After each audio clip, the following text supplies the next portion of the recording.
the tweet-length version of this, the one-line version of this, is that if he wanted to undo Donald Trump, if he wanted to use his position of power to destroy the campaign of Donald Trump, there was a very clear course of action for him to take that he did not take. Yeah, you're absolutely right about that. And you know what I find fascinating about this?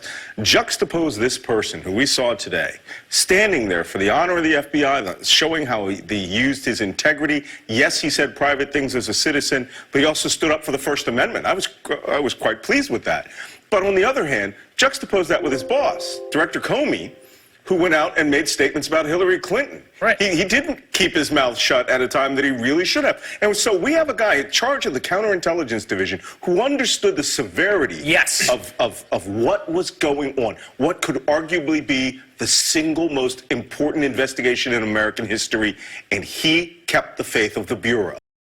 It also strikes me as someone who has a long career in counterintelligence, working specifically on Russian intelligence operations, has been essentially like taken offline by this ceaseless character assassination of the guy who, by the way, if you happen to watch Trump TV, this guy is like public enemy number one. Yeah, and you know who this man is? That's America's top spy hunter.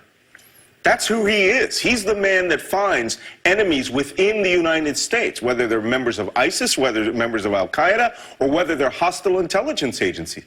You have to understand, I think it's important for this administration to take him down because they're pretty close to foreign intelligence. We know some people have spoken with Russians.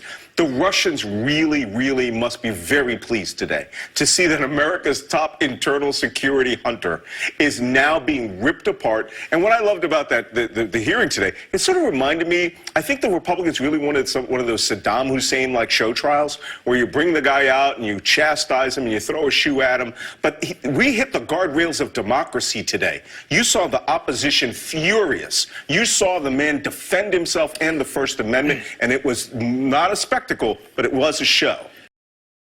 Can you imagine a sweep of the 2016 texts of a random person in the federal bureaucracy, in Capitol Hill, of a member of Congress, and what grist that would be for a hearing? Oh, and I just find it fascinating that Republicans understand that, but they appear to have the only people who have a right to, freedom of speech. Everybody else has a right to have their texts scanned through and determine their bias. Let me tell you something. I know a lot of guys in the Bureau. The Bureau was pretty much in the tank, a lot of them, for Donald Trump. They love Donald Trump. The New York office is famous for that. But they don't, I really believe, they do not allow that to, when they start bloodhounding, they don't allow that to color their investigation. Yeah, let me stand up for the Bureau again, okay? These guys, when they get onto the hunt, okay, left, right, or center, they don't care who the target is. I think what's happening here, and if we're seeing a transition with these people, and maybe this is why the Republicans are going so hard at the Bureau, is that they know they will be in trouble if they come up with real evidence. And they will throw partisanship out the window, and they will be the bloodhounds that we task them to be. There is a